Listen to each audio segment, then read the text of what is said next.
I remember a professor telling me one time when I started university, I started as a grown man. I was 35 years old with 3 children and having to provide for my family. And I remember stepping into this class, a statistics class. I was never good at maths.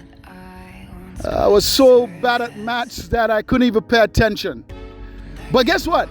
I stepped into that classroom and the first thing the teacher said, here's what she said. She says, there's certain things I'm not going to teach you in this class. There's certain things I'm not going to teach you because you're expected to know. I wondered, how am I going to get through this class? So ladies and gentlemen, one time I was coming home on the train and I broke down in tears because I know it's going to be a tough climb for me in this class. But you know what I did? I started going back to the foundation. How many of you know when you're stuck and you can't find your way and it's cloudy when you're going ahead, just go back to the landmarks? I remember a preacher telling me one time, I said, preacher, what do you do when you don't hear God? He said, whenever you don't hear God, you go back to the last word that you heard from him. So find your landmark. So I had to go back to a lot of foundations in my life. Because you see, ladies and gentlemen, what happened is that I always entered life at the top.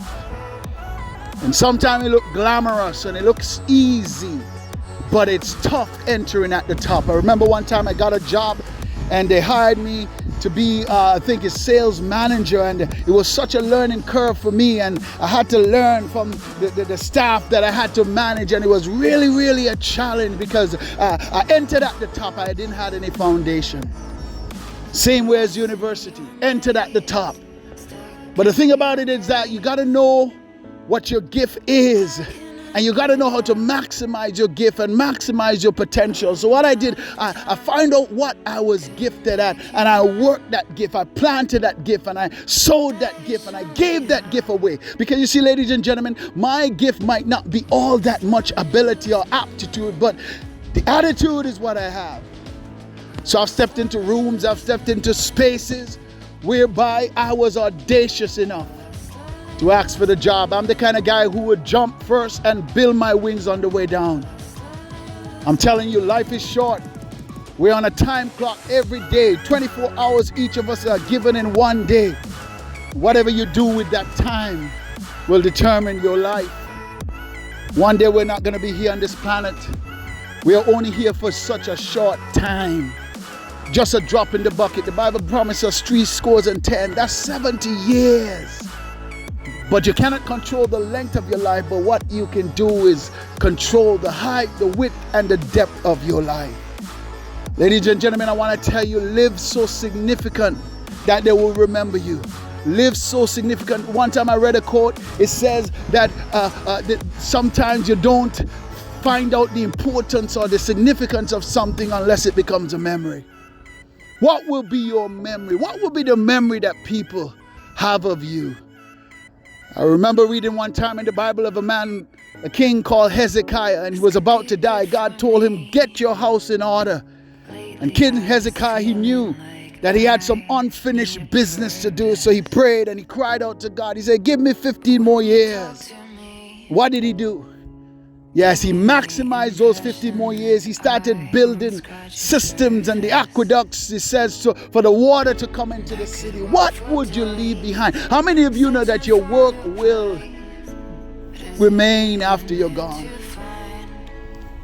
Your work will remain after you're gone.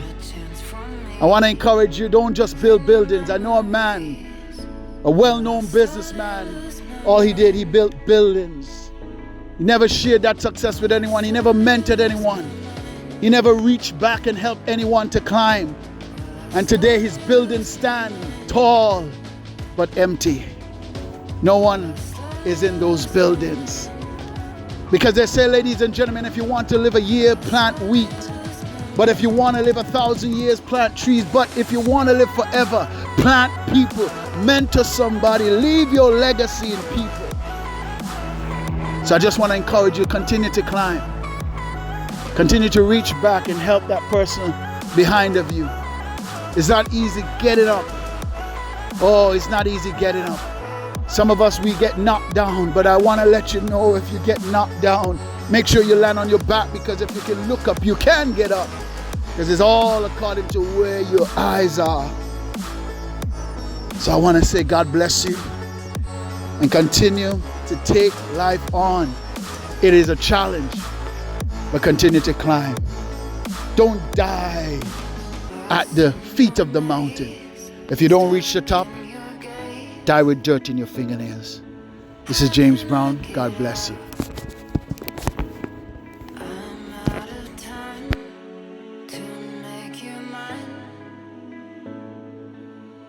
Show me